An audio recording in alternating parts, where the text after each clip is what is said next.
हमारे इस channel Mithila junction को लाल button दबाकर सब्सक्राइब करें व घंटी के निशान का बटन दबाएं ताकि सभी नए वीडियो आप तक तुरंत पहुंचे बिल्कुल मुफ्त।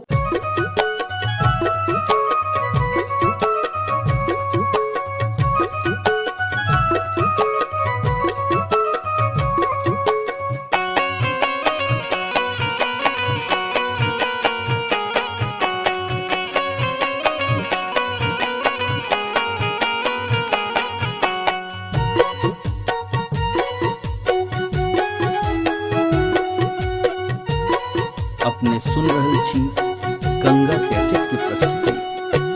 नैहर के सुख पर कर नहीं गुमान तो सासुर के है तो असरा के। नैहर के सुख पर कर नहीं गुमान तो सासुर के है तो असरा के। कतबो ना के रगर में धोबिनिया नैहरा छोड़ी जा पर तोगे। कतबो ना के रगर में धोबिनिया नैहरा छोड़ी जा पर तोगे। बाबा के बारी में फूलक की आरी होते हिलरा लगे बैरे। बाबा के बारी में फूलक की आरी होते हिलरा लगे बैरे। कतबो नांगर पटक बे धोबीबा तोरा संग नहीं जे बौरे। ओ कतबो नांगर पटक बे धोबीबा तोरा संग नहीं जे बौरे।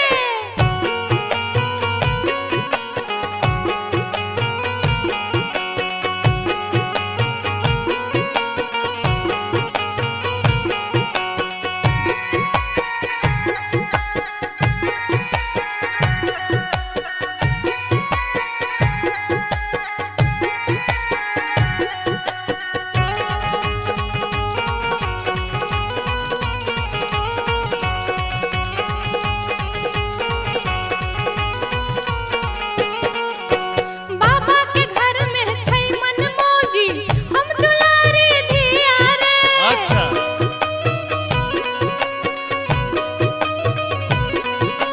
राजा जनक के जिया प्यारी रहथिन घर में सिया रे।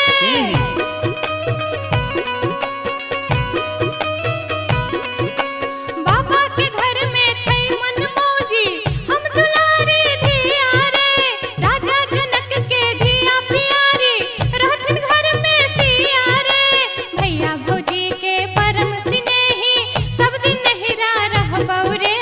भैया भौजी के परम स्नेही सब दिन नहिरा रहबौ रे। कतबो ना के रगर में धोबिनिया हमरा संग जा पर तोगे। कतबो नांगर पटक बे धोबीबा तोरा संग नहीं जे बहरे। नैहर के सुख पर कर नहीं गुमान तो सासुर के है तो असरा के। नैहर के सुख पर कर नहीं गुमान तो सासुर के है तो असरा के। कतबो ना के रगर में धोबिनिया हमरा संग जा पर तोगे। कतबो ना के रगर में धोबिनिया हमरा संग जा पर तोगे।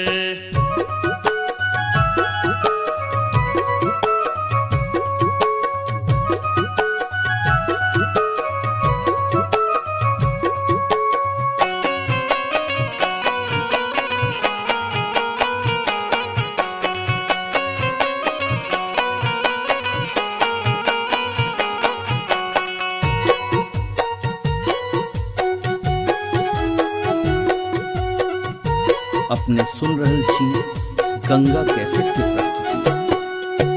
दो दिन के छौराज बाबा के नैहर है तो सपना गे।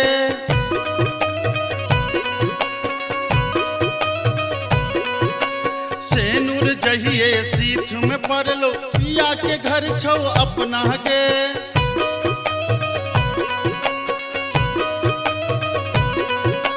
दू दिन के छौराज बाबा के नैहर है तो सपना गे। सेनुर जहिए सीख में पड़लो पिया के घर छौ अपना गे। बालम कहार ल जहिए ओ तो तोरा संग जा पर तोगे। बालम कहार ल जहिए ओ तो तोरा संग जा पर तोगे। कतबो नांगर पटक बे धोबीबा तोरा संग नहीं जे बौरे। कतबो ना के रगर में धोबिनिया हमरा संग जा पर तोगे। बाबा के बारी में फूलक की आरी होते हिलरा लगे बैरे। बाबा के बारी में फूलक की आरी होते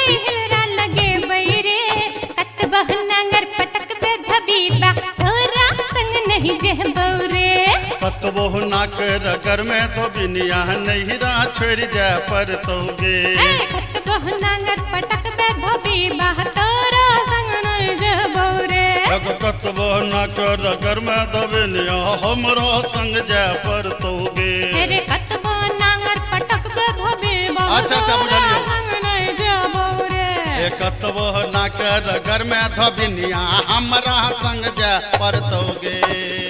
हमारे इस चैनल मिथिला जंक्शन को लाल बटन दबाकर सब्सक्राइब करें व घंटी के निशान का बटन दबाएं ताकि सभी नए वीडियो आप तक तुरंत पहुंचे बिल्कुल मुफ्त।